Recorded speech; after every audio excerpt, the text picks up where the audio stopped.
This is Update One, the podcast of the National Press Club in Washington, D.C. Update One provides a forum for listeners to learn about national and international stories, focusing on journalism and communication issues, news, and politics. Now, the latest edition of Update One. I'm Adam Konowe, and joining me today is aviation journalist Joy Finnegan. Joy edits 3 publications and their companion digital properties. Joy, welcome to Update One. Thank you so much, Adam. It's great to be here. I really appreciate the invitation. Sure. Well, let's start by talking about the 3 different titles that you edit. What are they called, and who are the readers that you reach? Yeah, so I'm in the business media world, and I'm editing 3 publications right now. The first one is Aviation Maintenance Magazine. I've been with that magazine for going on 17 years now, so it's a long time. I have left a couple of times to pursue other things and always seem to kind of find my way back. I love the subject matter. I love the sector of aviation that we cover, which is the business of taking care of aircraft. And so that's what we do there. We kind of direct our audience, or our audience is sort of the management level and up from the maintenance world. And that's the first publication. So I've been with it a long time. The second one is called Aerospace Tech Review. We run a conference and program and trade show in Toulouse, France. And we sort of began this publication as a standalone with the show. And it's really turned out to be a great thing since, so many shows have been canceled recently, the past year and a half or so. And, it's been a great way for us to keep involved with our exhibitors, and also for them to get their message out to our readers, their readers, and the people that would normally attend the show. So that's the second publication. And recently I've taken on a third publication, and it is called Transport Security International. And so what we did was we had this publication. It was about aviation security. And of course, aviation's sort of taken a bad hit this year, and we decided to rebrand that publication and cover transportation security in all modes of transportation. So that includes maritime, rail, over-road, as well as the continuing coverage for aviation. So our first publication in the rebranded mode will be at the end of March. So we're looking forward to getting that first rebranded pub out to the audience. All 3 of those are magazines, but naturally digital is becoming more prominent in trade media, just as it is with mainstream media. So how do you balance the perspective provided by print, where you can do things that are a little more long lead, a little more analytical, compared to the immediacy of digital? Yeah, I think for me, the answer is, you kind of touched on it. It's the depth of the kind of coverage we can give. Online, it's that immediate, quick, process where you're updating daily the news, giving little snippets of what's happening out there. In the magazine, we take our time. We do our best to provide a very detailed, thorough, in-depth article on whatever it is we're covering.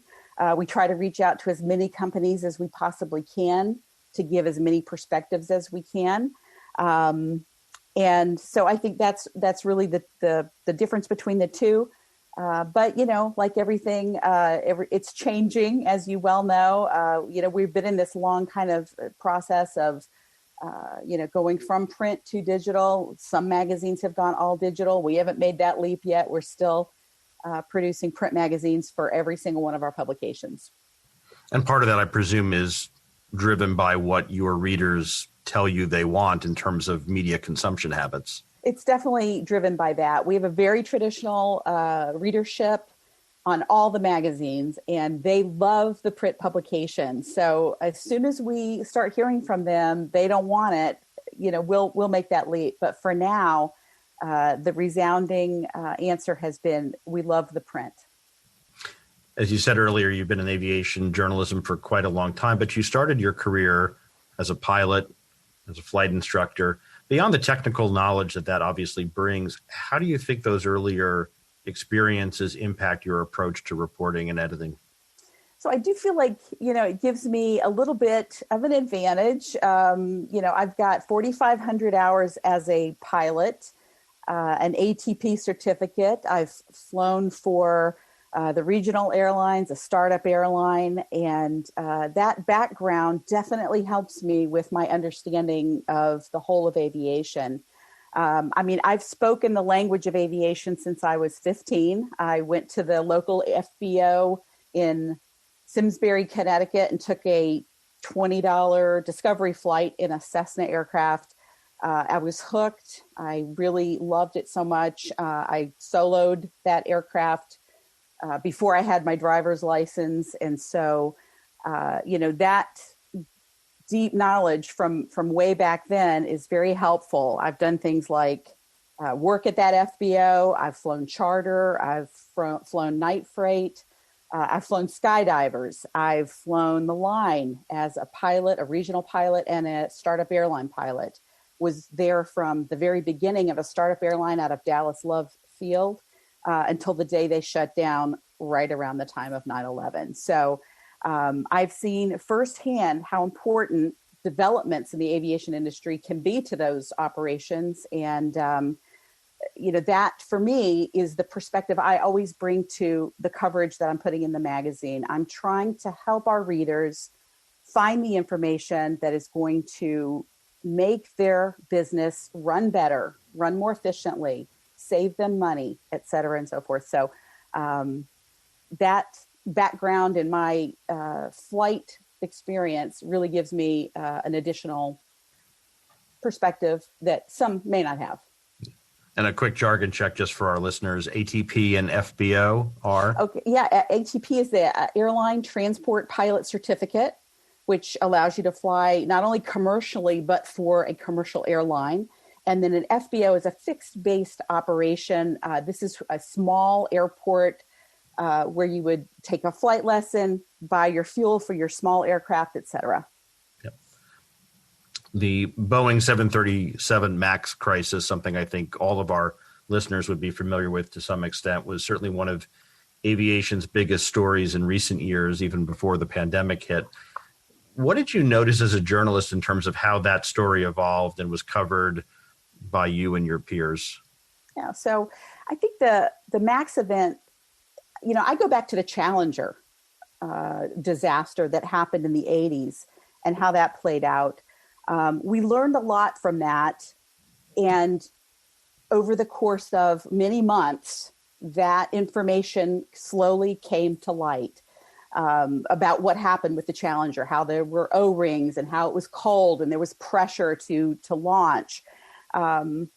So I feel like, I'm seeing a similar type of development here with the MAX issue. One of the biggest impacts I see is that I think we have seen a shift in the way that some of these large companies are treated.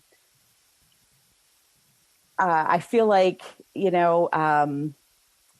Boeing and the FAA both are entities that maybe some in the past might have felt were untouchable or, maybe, to be revered a little too much. And so, they're iconic, but they're not perfect, right? We're all human and mistakes can be made. So, I think what we've learned there is that, the focus has to be on safety, even though we say it constantly, that safety is the number one priority. I think the focus was lost. So, yeah. And certainly, passengers we'll see what determination they make, right? Whether they, go back to that or any other aircraft type that's had an issue or, effectively vote with their feet and choose differently. But from a journalistic perspective, like you said, it sounds like perhaps this ushers in something of if not a new era, but certainly a more diligent approach to looking at large organizations that effectively were entrusted and perhaps not, looked at all that closely or scraped away all that closely beyond what was on the surface. Right. And I really have to hand it to the Seattle Times, for instance, the coverage that they provided, right there on the ground at Boeing was phenomenal. Ultimately, they won a Pulitzer Prize for that. And it was well-deserved because they just, did a phenomenal job of uncovering some of the really unseemly things that had gone on. Including the email trails, of some of the flight test pilots and things like that. So, I give them a lot of credit. But, huge mistakes were made by Boeing, by the FAA. But let's hope they've grown as organizations, that they've learned from these events and, that they are back to believing in, following or really protecting the public trust, which is what they need to do. I do find some irony in the fact that the FAA, the Federal Aviation Administration, does have a very big PR push for this thing they call the Dirty Dozen, which is the 12 things that can impact the human aspect of aviation. And I feel like almost all of those Dirty Dozen impacted the FAA for sure. Those are things like, complacency. They were certainly complacent, lack of communication, a lack of knowledge. They let a lot of things slide through in that MAX scenario. I think that, had they had a little bit more understanding, they might have been questioning more deeply, lack of resources, pressure, et cetera. So I find that ironic. More minor and yet still extraordinary incidents do continue. Just this past weekend, we had the engine failure of United 328, a 777 bound from Denver to Honolulu that suffered a catastrophic right engine failure.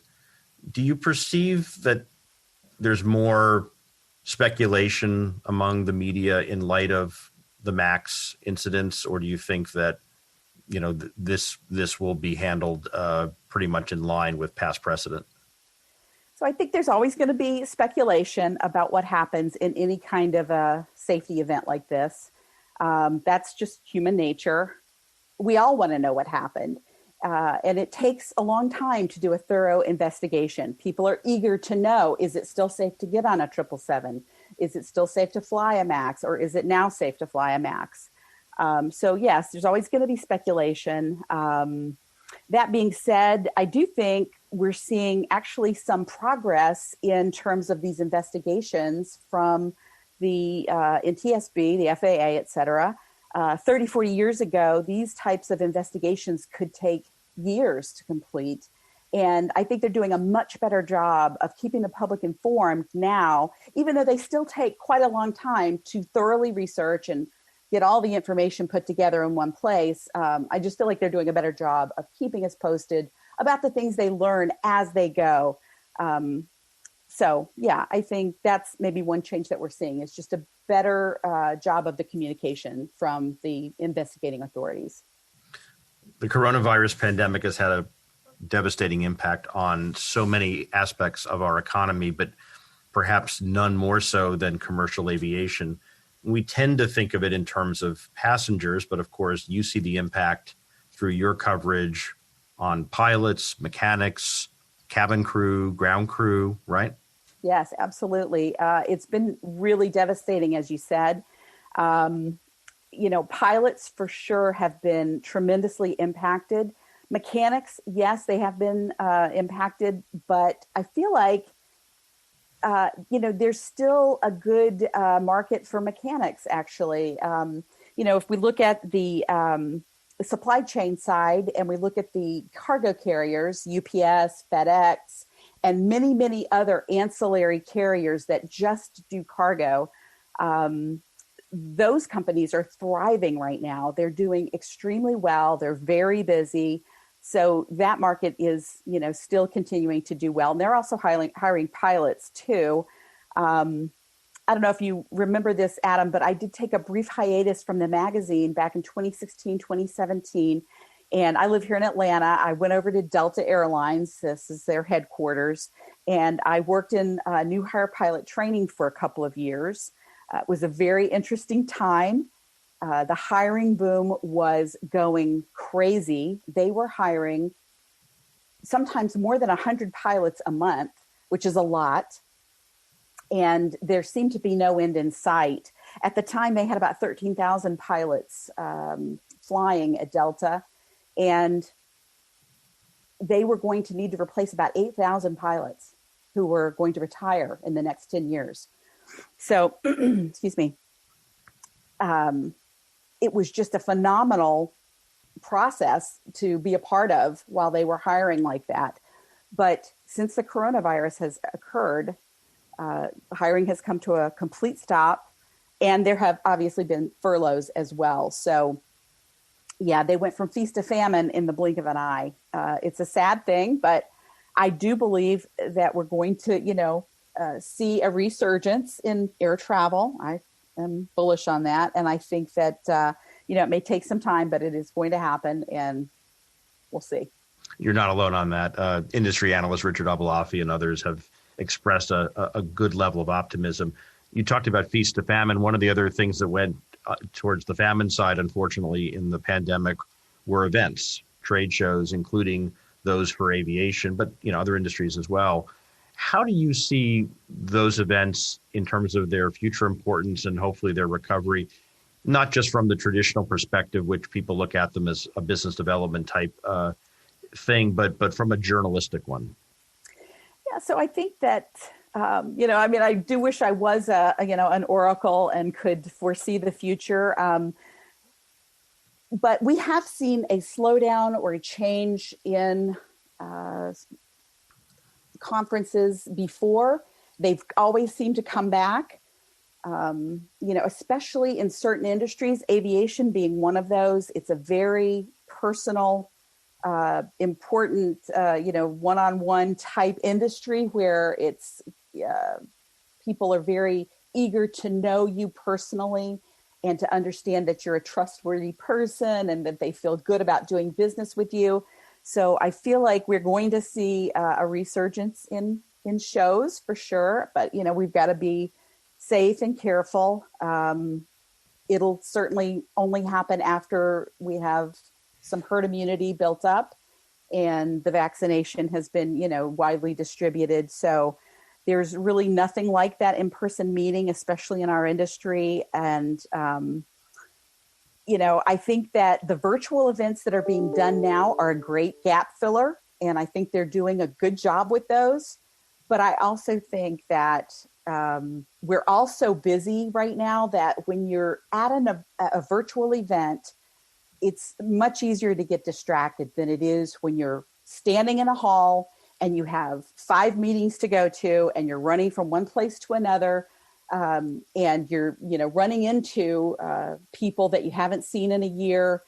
That just really cannot be replaced in a virtual event. So I believe we're going to see the resurgence of shows as well. But that's just me. We'll have to wait and see what happens. What do you think, Adam? I think they will come back. I think there are things that cannot totally be replicated digitally.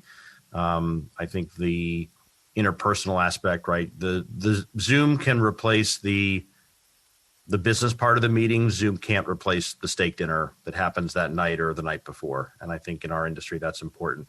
From a journalistic perspective, what do those events mean to you? What do you get from them?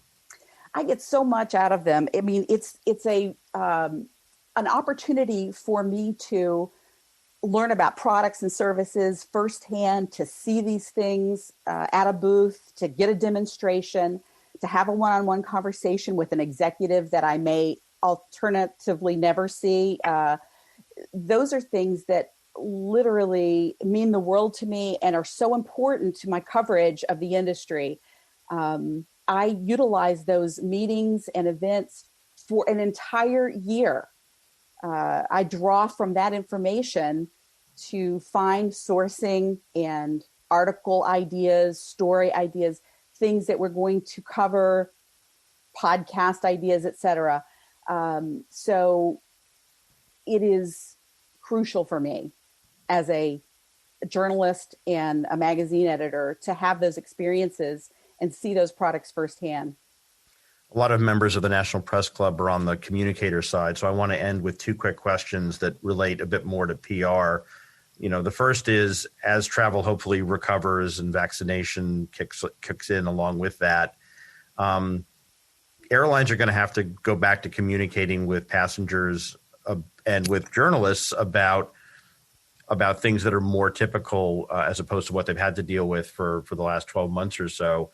What do you think that's going to mean from a PR perspective, having worked inside Delta and other airlines, not necessarily in a PR perspective in your case, but as you as an editor deal with them and have to deal with PR people at airlines, what do you think that's going to look like post-COVID? That's a great question. First I want to just say I'm still super bullish on travel. I mean, I think everyone who's allied with aviation in general, I mean, we just love it so much. It's in our blood. I think you're probably the same way. We come home from a show, we're tired, we're exhausted, and then we think, when's the next one? Where am I headed next? It's always the top of mind. And so I think that, there's a pent-up demand for travel. We're going to see people hopping back on board aircraft, but first, it'll be incumbent upon the airlines and the airports, frankly, to continue to maintain this new high-level standard of cleaning that they've implemented. I think the airlines are going to have a long, hard path ahead of them.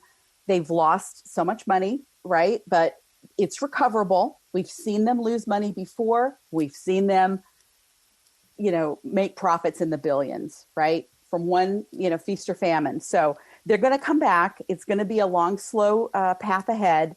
But I think, one of the things that's going to happen is technology is going to play a role in that. And we're going to see things like we've already seen some unusual new technologies like using ultraviolet light to clean the interior of an aircraft.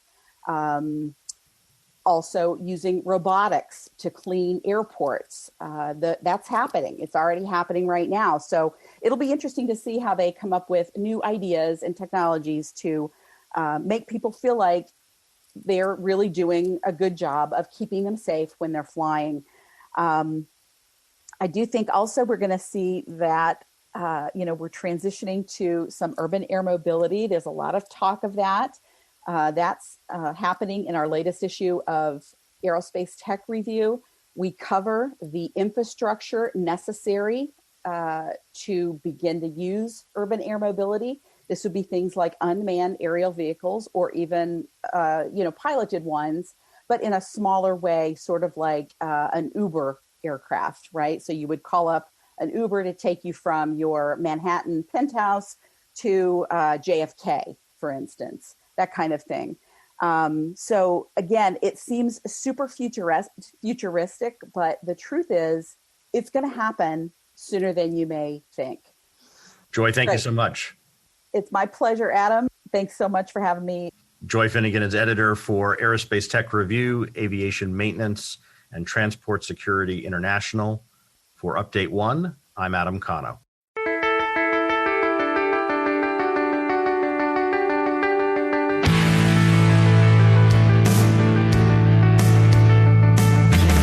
Update 1 is a production of the National Press Club's Broadcast Podcast Committee. You can comment on this podcast or any episode of Update 1 by sending an email to update1podcast. That's update, the number 1 podcast @gmail.com. Thanks for listening to Update 1.